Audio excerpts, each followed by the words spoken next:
How's it going, everyone? Welcome to Let's Get Stringing. This video is responding to a question that came in a couple of days ago from a viewer named Mattia or Matcha Banaja.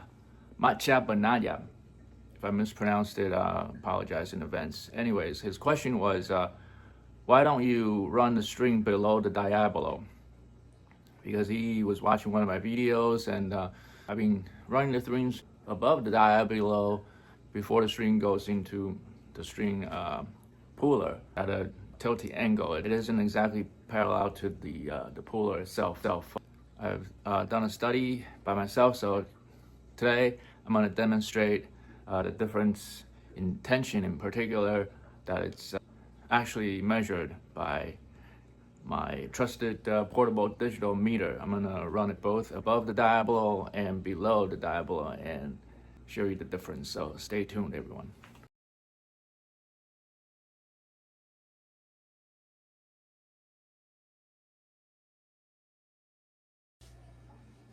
Here we go. So I got my trusted portable meter over here set up, put it in pounds, hook it up, and I put it right at the highest most point just to be consistent, and I'm using the Hyper-G poly. So the way that I normally run this is above the Diablo. So currently I've got this whole tension head tilted as far as it can, in the positive angle direction, so that the string can go in as parallel as possible inside the grabber. So it's not like, tilted in an extreme way like this.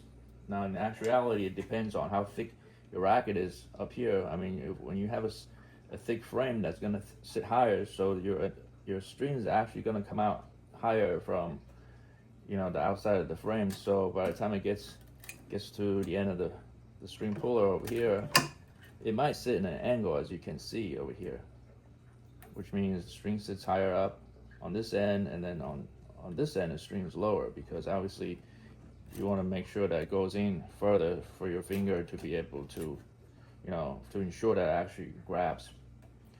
Whereas this beginning end stays higher because it's dictated by the racket height over here, as you can see. Okay, so today I'm just going to work with what I have over here without the racket. I've gone ahead and tiered. I locked the string bed so it's not supposed to move. I tiered the digital meter so it reads 0 with no tension on the string, ideally. Okay, so as you can see right now, it shows 0. And I'm gonna put tension on it. Reference tension is 50 pounds, and my digital meter is fluctuating between 50 to 50.3, 50.5, 0.4, 0.6, 0.4, 0.5, 0.4, 0.6, 0.4. So it looks like it's stabilized at 50.4. Oh, I just moved the tag. Let me just repeat that. Maybe something moved. I use a starting knot over here, so hopefully it's not due to the knot.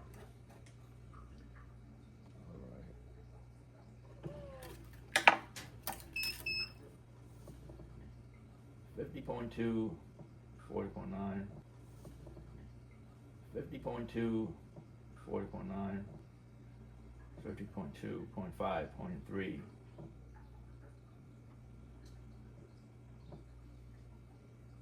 0.5, 0.4. Let's just call it 50.4. I mean, obviously it's gonna move up and down. Now it's 50.7, 0.4. It keeps pulling and repulling, so that's where the difference comes from. So in actuality, we're not gonna wait for that long. Okay, let's call it 50.4. We waited long enough. Okay, so now let me do it the way that Mattia Banaja prefers, which is by running below the Diablo. Make sure I tiered it. So it reads 0. There's no tension on the string right now. There's Still read 0. Still read 0. Pull. It's reading above 52.4. It's reading above 52.4. And stays pretty stable, 52.4. So we're talking about a 2-pound difference just between these two ways. Let me repeat this one extra time. All right, make sure I tear it to 0. Pull.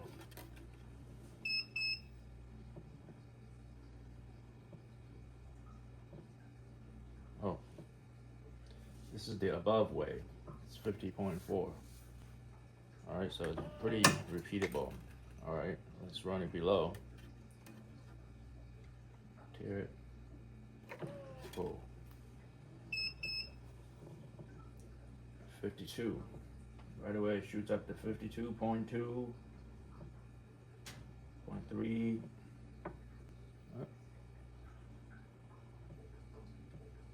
52.3. So yeah, it's almost 2 pounds, 1.8 or 1.9 pounds higher this time. So I hope that difference is clear. I'm sure there's some physics involved, you know, being the fact that the difference must come from this angle over here. So to demonstrate it better, I've drawn a picture over here. And the way I've been doing it, the string sits right above the Diablo at this point. It comes from the top and it goes lower and lower, and I make sure that it stays within the tension puller over here before pulling the tension. So the string goes at a slanted angle like this, even more slant than the angle of the puller. Now this puller does not sit exactly flat. This has like a maybe 10-degree offset versus horizontal already. Okay, so the string tilts even more. The way that Mattia Bonanni suggested, by running the string under the Diablo, okay, so there's tension over here, there's a certain degree of bend over here, but it makes sure that the string from this point to the end of the pull, you know, to the end of the string, it stays on the same plane as the stringer. I mean the puller, not the stringer, because the stringer actually sits horizontal. So again, there's a roughly, I don't know exactly how many degree of incline. There's certain incline over here, and I make sure I tighten all my bolts over here. I rotate it as much as possible, so this incline is as high as possible to accommodate the string's angle up here.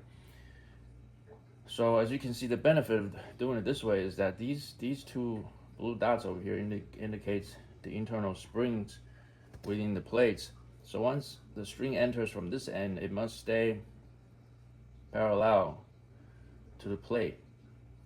Okay, so I'm not sure if it's because this parallel effect, it gives it a you know, almost plus 2 pounds of tension, 2 pounds higher in tension versus the way I normally do it.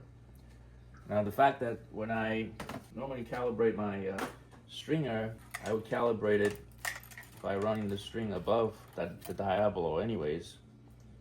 Therefore, you know, when I do my actual string, I will always want to be consistent by running it above the Diablo. Now with multi-filament and Syngas strings, softer strings, I would actually wrap it around the Diablo to eliminate that angle issue. The polys, I don't normally do that. I just run it straight like this. And so we just proved that by running it below the Diablo, you get actually almost 2 pounds tighter tension, as read by my digital meter over here.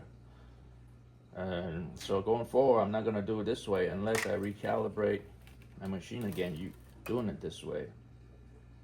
Otherwise, tension is not going to match up if I calibrated it this way and then actually go string my racket this way. as proven today, you can see that by stringing the racket this way, I'm going to pull it 2 pounds, almost 2 pounds higher. So you could do it that way. Just make sure that you calibrate your string also like your stringer also like this first, running it below the Diablo first, so that your calibration factor is based on this method. And then when you go to string your rackets, just be consistent. Always run it below the Diablo. And even if you want to wrap it around the Diablo, then wrap it around this way. There are some people, as far as from all the videos that I watched, my understanding is that it's advised against doing it this way, but from what I just demonstrated it, there's nothing wrong with doing it this way, just that you get a couple pounds tighter tension. So if you want to do it that way, make sure you first calibrate your machine doing it this way, running it below. Okay, I hope I've proven a point on that. So if you have any further questions or any other string related racket string related issues or questions, feel free to put them below. Otherwise, thank you very much for watching. I hope to catch you next time. Happy stringing, happy hitting.